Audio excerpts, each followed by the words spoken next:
He thought she was just out drinking with friends. Instead, she was turning off her phone, draining his bank account, and planning a new life with someone else. This is a real story of betrayal, heartbreak, and survival. Watch how one man lost everything and still came out stronger. Don't forget to like, subscribe, and hit the notification bell so you never miss another story that hits hard and stays with you. I remember the call like it happened 5 minutes ago. It was late. I was sitting on the couch, scrolling through my phone, waiting for my wife to get home. The kids were already asleep. It was just me and the quiet hum of the refrigerator, and then my phone lit up.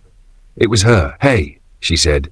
Her voice didn't sound normal. She sounded nervous. I had a few drinks with some friends. I didn't plan to, but I think I had too much. "I'm going to crash at my friend's house tonight. I don't want to drive like this." It might have made sense if she were the type to drink, but she wasn't.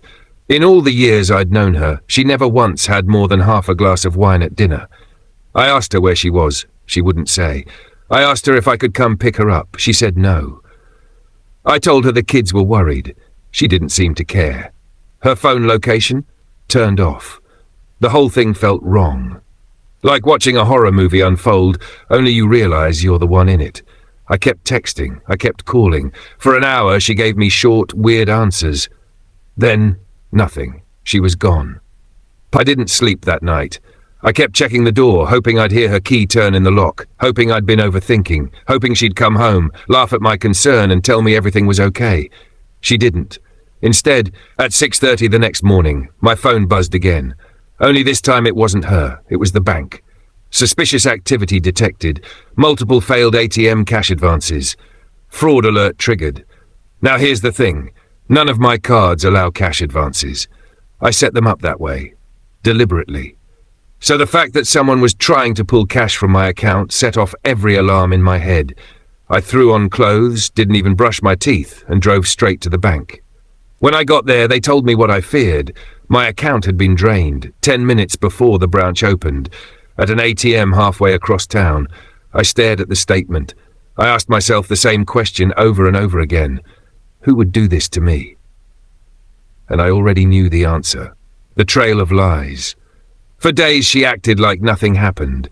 She came home late, smiled too hard, kept her phone glued to her side, said she was just tired and didn't want to talk, but I could feel the shift.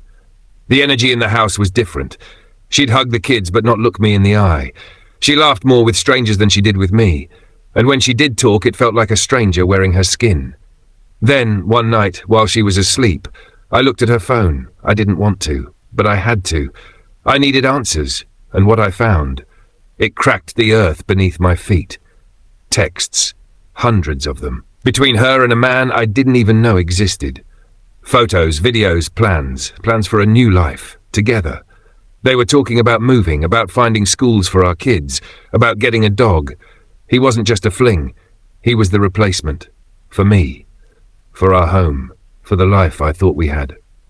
You hear stories like this and think, I'd know if something was off. I'd see the signs, I'd feel it. But the truth is, sometimes the person sleeping beside you is a stranger in disguise.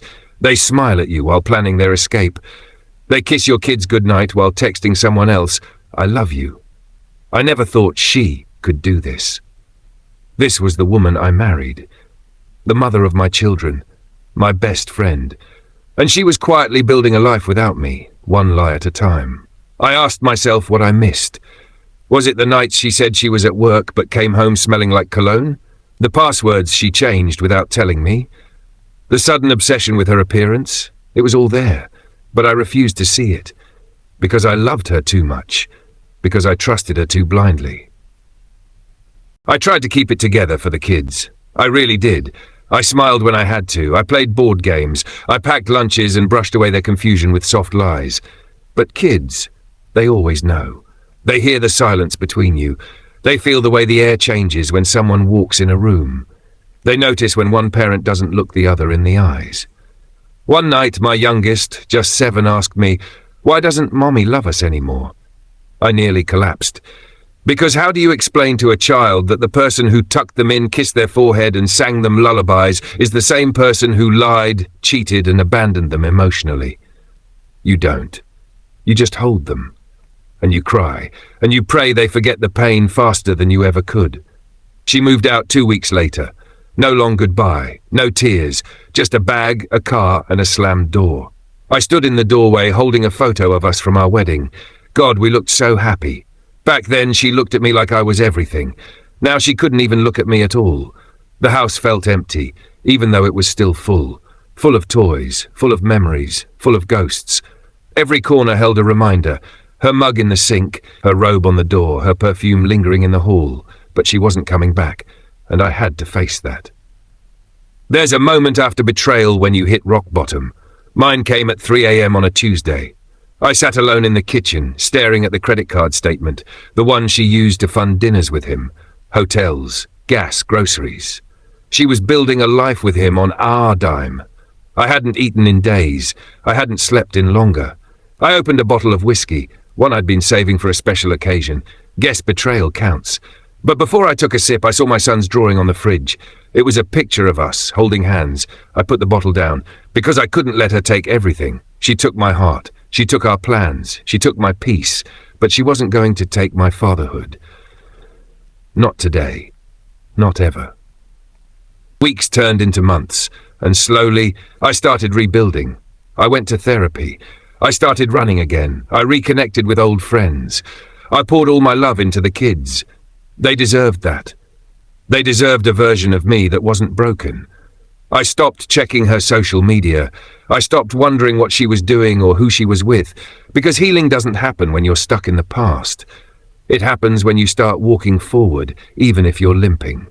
I taught my kids how to cook on weekends. We laughed again. We danced in the living room. We made a new kind of normal. And one day I looked in the mirror and realized I didn't miss her anymore. I missed who I thought she was. Big difference. She reached out, eventually. Some weak apology. Said she didn't know how to leave without hurting me. Said she hoped I was happy. She didn't get the closure she wanted, because I didn't give her the storybook ending where I forgave her and thanked her for the pain. Instead, I wrote her a letter I never sent. You broke me, but in breaking me, you forced me to rebuild better, stronger, wiser. You showed me what love isn't, so I could learn what love is. You walked away from a family, from loyalty, from truth. But you know what? I walked into peace, into self-respect, into healing. I hope you found what you were looking for. But I found something better, myself. Epilogue, a life 1,000 times better. It's true what they say, sometimes you have to lose everything to gain something real. I lost a marriage, but I gained a future. A future where I wake up without doubt, where I go to bed without fear, where I don't have to wonder if the person beside me is secretly planning their exit. To anyone going through something similar, I promise you this. You will survive, you will grow, and one day you'll look back at this pain and smile, because it taught you how to never settle again. My life? It's 1,000 times better now. Not because I found someone new, but because I found me. If this story spoke to you, chances are someone else needs to hear it too. Like, share, comment your thoughts and subscribe, because these stories are real and they matter.